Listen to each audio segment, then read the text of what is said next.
Hey, welcome back.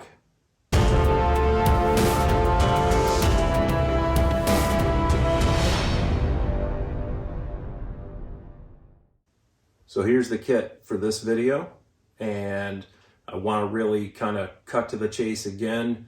There's one primary thing I want to talk about for this one, and that's going to be those pads. I'll touch base on the rest of this stuff, but just kind of briefly and try to be to the point. So while the pads themselves were the inspiration for the gear, the jersey was something I had just recently picked up. So I wanted to feature that in the kit as well. This is a vintage CCM Masca Maple Leafs jersey. I didn't actually have a Maple Leafs jersey before this, so it was kind of nice to sport a different team this time. Along with that, I went with the two-piece Cooper pant system again. This one's in great shape, has the white stripe on the side, and I also have Cooper suspenders attached. But along the lines of that jersey, it is a vintage jersey and it is only a double XL. So in order to wear that, I definitely had to go with the two-piece SA95 shoulder and arms piece and the BP30 belly piece. I have talked about them in detail before.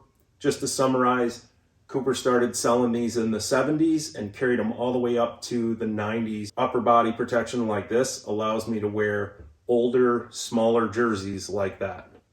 From there, I went with the blue SK300 helmet combo that I matched up with the HM200 cage. Normally there would be a metal bracket here used to attach the two.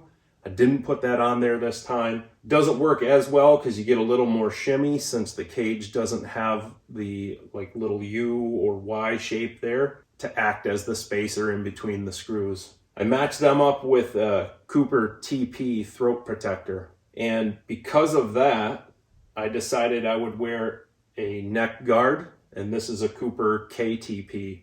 So this is actually I believe a mid-80s model, because this one has Kevlar involved in the manufacturer. So since those are the pads I chose, I tried to find era-appropriate gloves.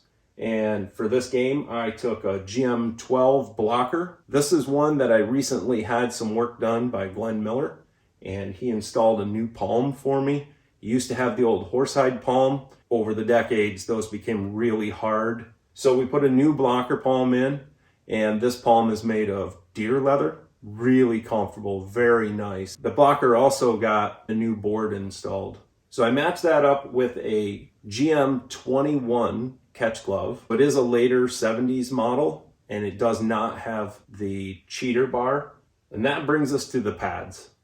These are recently refurbished by Glenn Miller, and I've had these for about 2 years. They were really beat, they were broken down. They had all kinds of problems. I had them sitting here, and I contemplated for a long time trying to take that project on myself, but every time I pulled them out, I found more and more issues that were just way beyond me. So just off the top of my mind here, my memory from when I picked them up, there's so many things I'm sure I'm gonna forget. The inside toe of the boot sections they were gone, rotted away. There were several seams on the vertical, like the shin rolls, that were blown out. There were blown out knee roll seams and thigh roll. And one had the outside upper vertical. You could roll it right off the pad.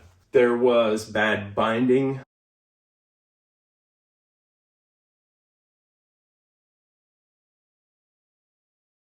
The leather was real dry as well. And I know Glenn did a lot of treatment with neat's foot oil before he even began any of the work. So he fixed all of the stitching issues. He put wear caps over the inside of the toe. And the last thing he did, actually two other things he did. The center shin roll is actually not deer hair or kapok. That's a foam piece that's in there.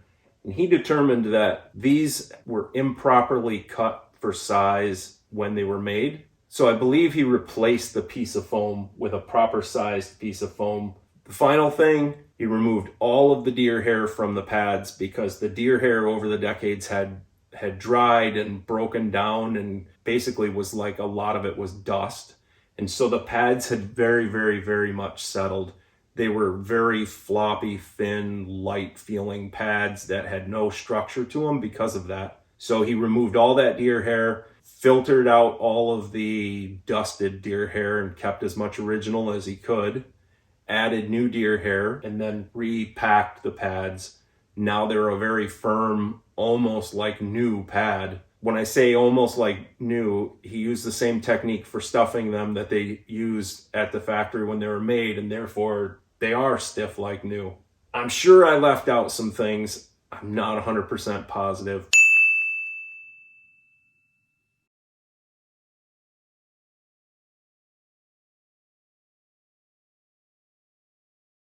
Those pads now have a new lease on life. You know, they are from the late mid 70s. I believe this is like the 78 revision. Roughly 1978 is when that version of the pad came out. I almost forgot to talk about the stick. This is a Canadian 960 from the 70s, and I did just a little bit of repair on this one a while back.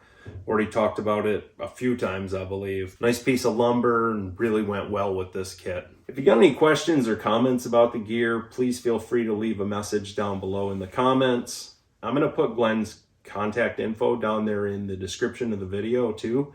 That way, if you have any kind of gear, like, you know, old vintage gear laying around, you want to have some repairs done, you can contact him. Game video is up next. Hope you enjoyed the video. Thanks for watching.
Losing 3-2 after one.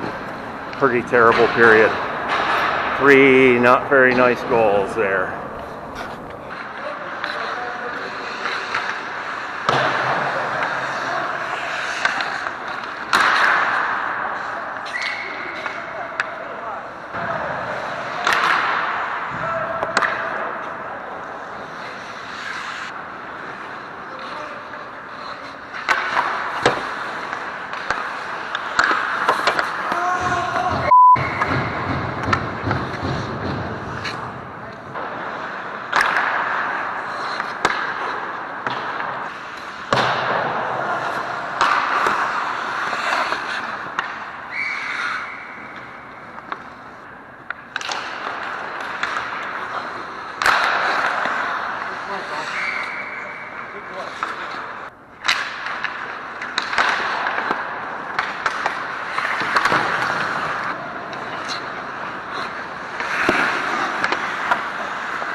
Losing 4-3 after 2.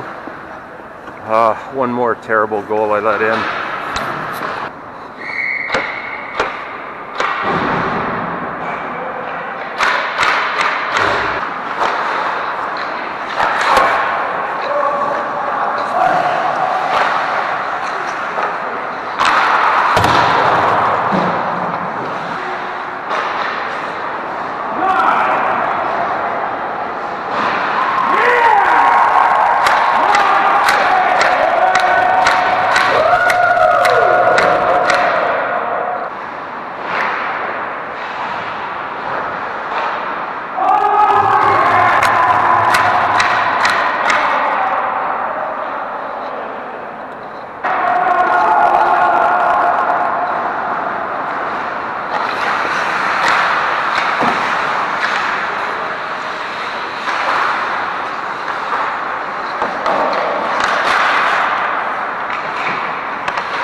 Six to 5 win. Nice job. Hey. Good job, good job, good job. Way to pull it out. Oh, that's great. Great game. Good job, man. Good job. Good job. Good job, boys. Good job. Good job, boys. Good job. Good job. Good job.